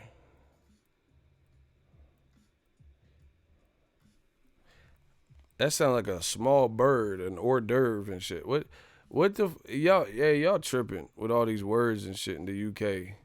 An all-British, a cracker of a fight, all-British humdinger, chicka bang, you pussy, chat bollocks, shit house really. Dasa. You polywank cheerio. Chicka bang. What? What the fuck is a humdinger?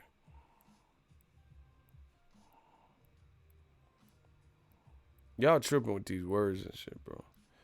All British polywalk. Dingleberries. What? He said Eddie Hearn the most desperate promoter. I don't know why that's so funny, bro. He said the most desperate promoter in the history of boxing. But you know what the funny thing is? He said American Takeover. None of this is American. Like, how you got American Takeover and no appeal to American audiences with the fights you making? Dave Allen versus Lucas Brown and, Humdingleberger. What's this shit? Humdinger, British Humdingers. What? Man, come on, bro. This man, David Price, got one more chance like Biggie. They give him so many chances. Like, what is he supposed to be? Like he gonna get a title? Like, what y'all think is finna happen? Like, to me, I feel like that doesn't really shape the division. You just keep giving guys a chance and they come up short and then they win a few and then, you know what I'm saying? Like, what's the end result? Like, you think he's gonna get a title? He could beat Wilder? That's what you think? Like, what's like? Okay, here. That's. I just figured it out. I just solved my own problem. I think that's what it is with rematch room. some of their fights, a lot of them, I feel like what is the end game of it? Do you see what I'm saying? Like what I feel like fights are supposed to be like, let's say we'll use other sport. We'll use basketball. The goal is to have your season based on your record, advance to the playoffs, and then go through the seeds of the playoffs, and then the final two teams that make it out of that go to the finals. So it's almost like a succession plan, if you will. But like with these rematch room shits, I really feel like there's not really an end game to it. Like what are we getting at? Like, okay, Derek Chisora versus David Price. Okay, are they going to get a title shot? Like what does it really mean? You know, Jesse Vargas versus Liam Smith. Okay, the winner of that at 154, can they beat Charlo? Can they beat Hurd? Are they going to fight those people? Can they beat Edeslani? Like, what is the end game to this? It's just like random ass matches that don't really equate to nothing, and it's across the board. Like, I understand in boxing, you know, some guys take losses and you're gonna put them in, but it feels like there's no real like strategy to any of these matches. You know, Usyk's probably finna fight Boy George or whoever. You know, what does that really represent for the heavyweight division? Usyk's a talent, but if you put him in there with just anyone, it doesn't really, what does that really prove? Do you get what I'm saying? Like, what I mean by succession plan is look at, he said the strategy is to milk the fans. Listen, Liam Smith looks older than my dad. Hey, I'm fucking done, bro. Triple G versus Millie Vanilli next. Girl, you know it's true. Ooh, ooh, ooh, I love you. He's like, we did not want to win the Grammy, and then we got the goddamn Grammy. Blame it on the rain. Yeah, bro. Motherfucker got shoulder pads on and shit. Bro, I don't understand what is the point, like, you know, of a lot of these UK matches. Billy Joe versus He Thick or She Fat or whatever the fuck the shit was. He Thick. What is that? Okay, now what? Billy Joe could scrap, but what is him beating He Thick? What does that really represent? No, Andy Ruiz is not with Dazn.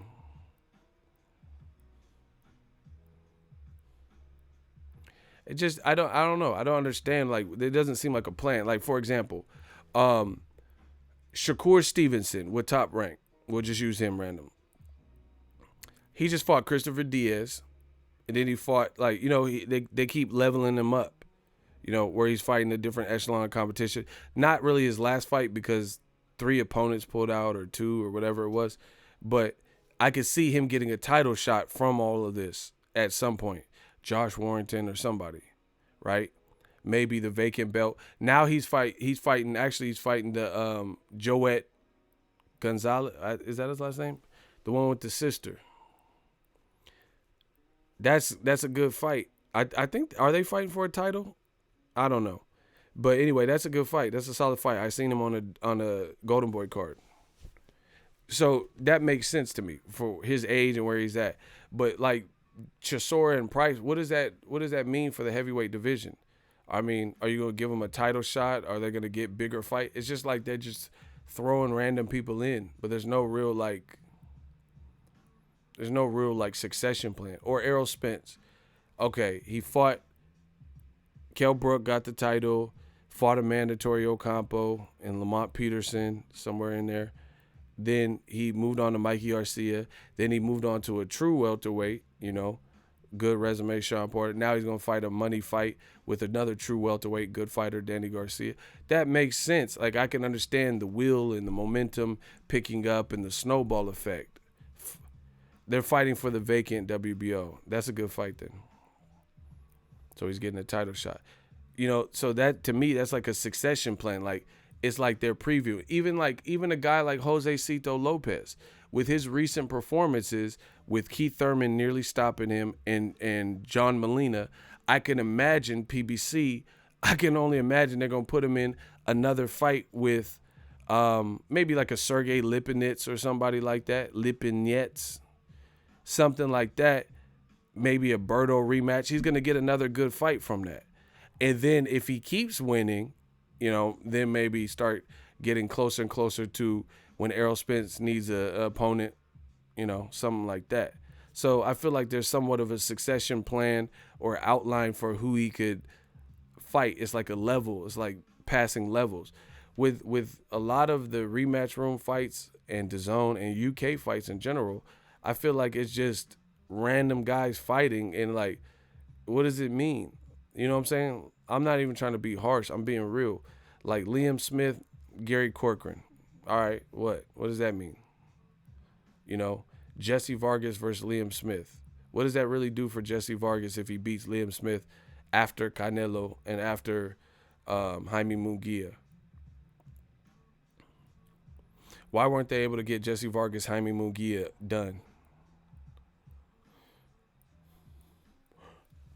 It's a bunch of random shit. Porter versus Lopez. I could see that. That's actually a good fight.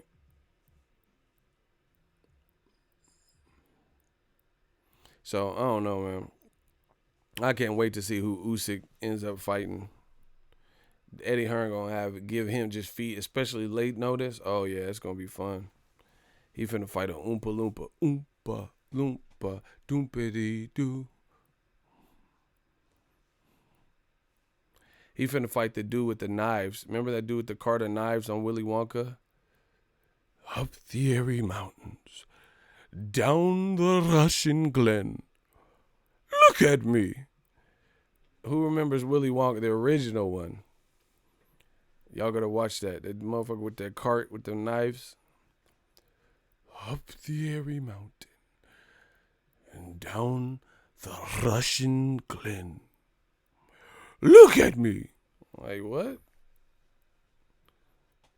Even if I am. You guys, Thurman is a good fight. Yeah.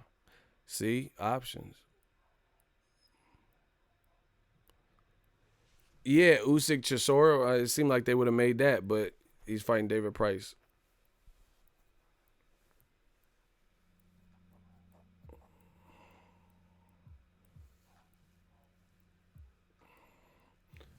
Anyway. Guerrero versus Jose Cito. I don't know. Guerrero looked like he was kind of struggling with that last dude. He looked like he was kind of struggling. So I don't know if I want to see that.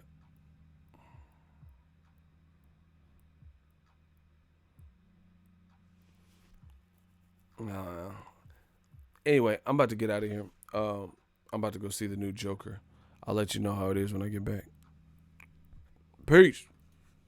We working.